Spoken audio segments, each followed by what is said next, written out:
Christopher Courtney sent us an email. He didn't just send us an email, he sent us an email in the middle of the game while he was watching the Chiefs game with a question for us. The question was, how good is Leroy Carter? The answer is very good.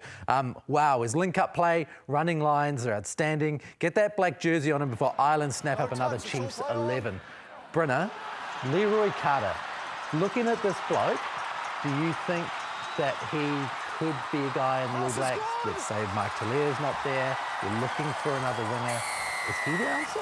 Well, he's definitely put himself in contention, and I think what I've enjoyed about him is that he's just been consistent. And we've got to remember as well, like, he hasn't played, 15s rugby for quite a long time with the consistency with a lot of other guys in the country. So I think that also comes down to the Chiefs' environment and how they've been able to mould him and been able to get him to a position to succeed, because like, he has been so good for the whole year, very, very consistent. Like, you look at his work rate, he's very, very good around his work rate, has a high attrition rate in terms of the breakdown area as well, and in the collision area. He's really good around that space. And what I love to see on the weekend was his attacking kicks. Now, we know that he can run fast. He's been able to score a lot of tries this year, but I loved his little deft touches in terms of being able to get that ball over the top with a chip and chase, or even being able to kick long as well in some other games as well. So, yeah, look, I know, is he a power winger? He's got the nickname Boomfer. Leroy Boomfer Carter. He's got a bit of explosive, fast twitch fibres in there.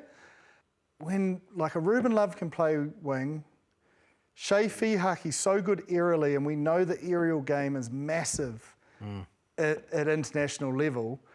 Those probably be the key areas to sort of show, to finish off, because attacking-wise and defensively, and his breakdown defensive work on the edge, like, there's no better. Yeah. Like, it's like a Sevens DNA to be amazing at that defensive breakdown. So in terms of ball in hand, the effort areas of, like, you watch a line break with a opposition or his own team, boom, he just reacts straight away and explodes into it.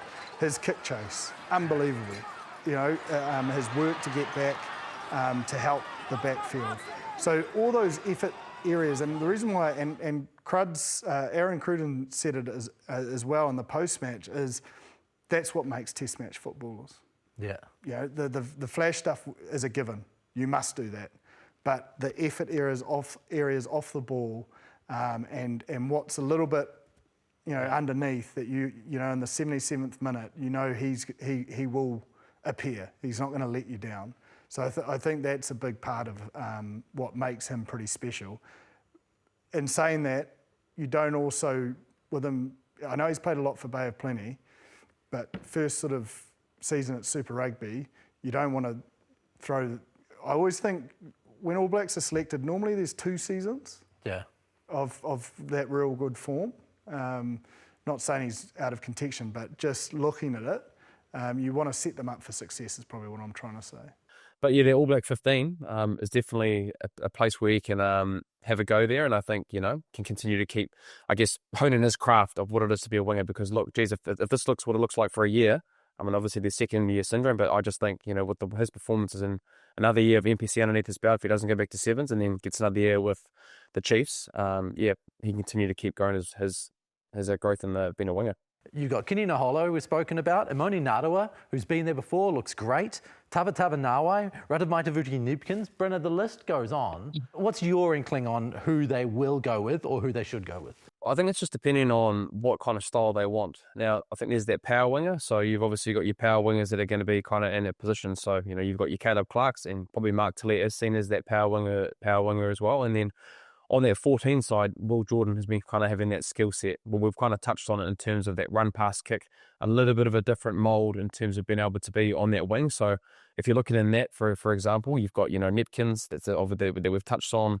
You've obviously got Shea Fihaki. We haven't even touched on Sean Stevenson, who can play on the wing and has done that for the Māoris. He's done that for the All Blacks 15.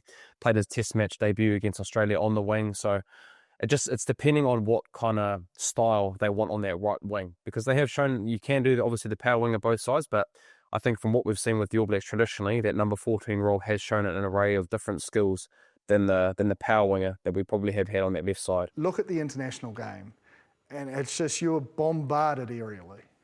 So I think that is a very crucial part. And so are you saying we haven't necessarily seen enough from Leroy Carter to know? Hardly any contestable kicks in Super Rugby. Yeah. So like I just don't know. Yeah. You know, like it's just teams either look for territory or they do their, box kicks or short kicking game from 9, which normally allows you a pocket. It's just different. Yeah, which is why having a fullback on the right wing makes sense, because when we do see it, they take more But of those. it's always worked for us as well. Yeah. Like history says, Ben Smith, Corey Jane. Corey Jane. I put Israel Richard Dag. Kahui in that. Israel Dag, even though he wasn't a fullback, he made a great fist of probably starting that right wing sort of position like that. So history suggests that's a very successful method. Yeah.